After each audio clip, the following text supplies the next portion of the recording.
ಇಲ್ಲಿ ರಾಜ್ಯ ಸರ್ಕಾರ ಕ್ರಮ ಯಾಕೆ ತಗೋತಾ ಇಲ್ಲ ಅಂತಂದ್ರೆ ಆ ಬಾರ್ಡರ್ನಲ್ಲಿರೋ ಓಟ್ ಬೇಕಲ್ಲ ಇವ್ರಿಗೆ. ಬಾರ್ಡರ್ನಲ್ಲಿರೋ ವೋಟರ್ಸ್ ಇದ್ದಾರಲ್ಲ, ಆ ವೋಟರ್ಸ್ನ ಪ್ಲೀಸ್ ಮಾಡಬೇಕು ಅಲ್ರಿ. ಈ ವೋಟ್ ಬ್ಯಾಂಕ್ ಪಾಲಿಟಿಕ್ಸ್ ಇದೆಯಲ್ಲ, ಇದನ್ನ ನಿಲ್ಲಿಸ್ಬೇಕ್ರಿ. ಧರ್ಮದ ಹೆಸರಲ್ಲಿ, ಜಾತಿ ಹೆಸರಲ್ಲಿ, ಭಾಷೆ ಹೆಸರಲ್ಲಿ ವೋಟ್ ತಗೊಳ್ಳೋಕ್ಕೋಸ್ಕರ ಒಂದು ರಾಜ್ಯದ ಸಾರ್ವಭೌಮತೆಯನ್ನೇ ಬಲಿ ಕೊಡೋದಿದೆಯಲ್ಲ, ಅದು ಆಂಟಿ ಕಾನ್ಸ್ಟಿಟ್ಯೂಷನ್, ಸಂವಿಧಾನ ವಿರೋಧಿ. ಅದು ಮಾತೆತ್ತಿದ್ರೆ ಬಾಬಾ ಸಾಹೇಬ್ ಅಂಬೇಡ್ಕರ್ ಹೆಸರು ಹೇಳ್ತಾರೆ.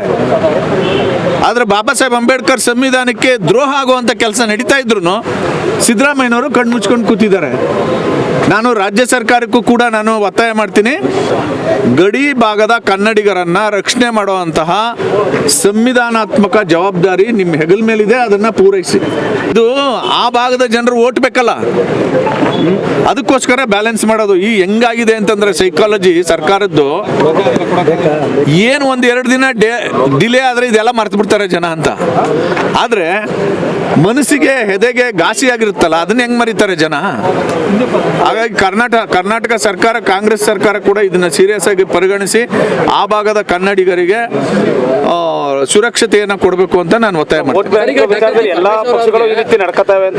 ರಾಂಗ್, ನಾನು ಹೇಳ್ತಾ ಇದ್ದೀನಲ್ರಿ, ಯಾವ ಪಕ್ಷ ಅಧಿಕಾರದಲ್ಲಿ ಇರ್ತದೆ ಆ ಪಕ್ಷ ಈ ದೇಶದ ಐಕ್ಯತೆ ಸಮಗ್ರತೆಗೆ ಧಕ್ಕೆ ಬರುವಂತಹ ಯಾವುದೇ ವಿಚಾರ ಇದ್ರೂ ಸರಿ ಅದನ್ನ ದಮನ ಮಾಡಬೇಕು ಅಷ್ಟೇ.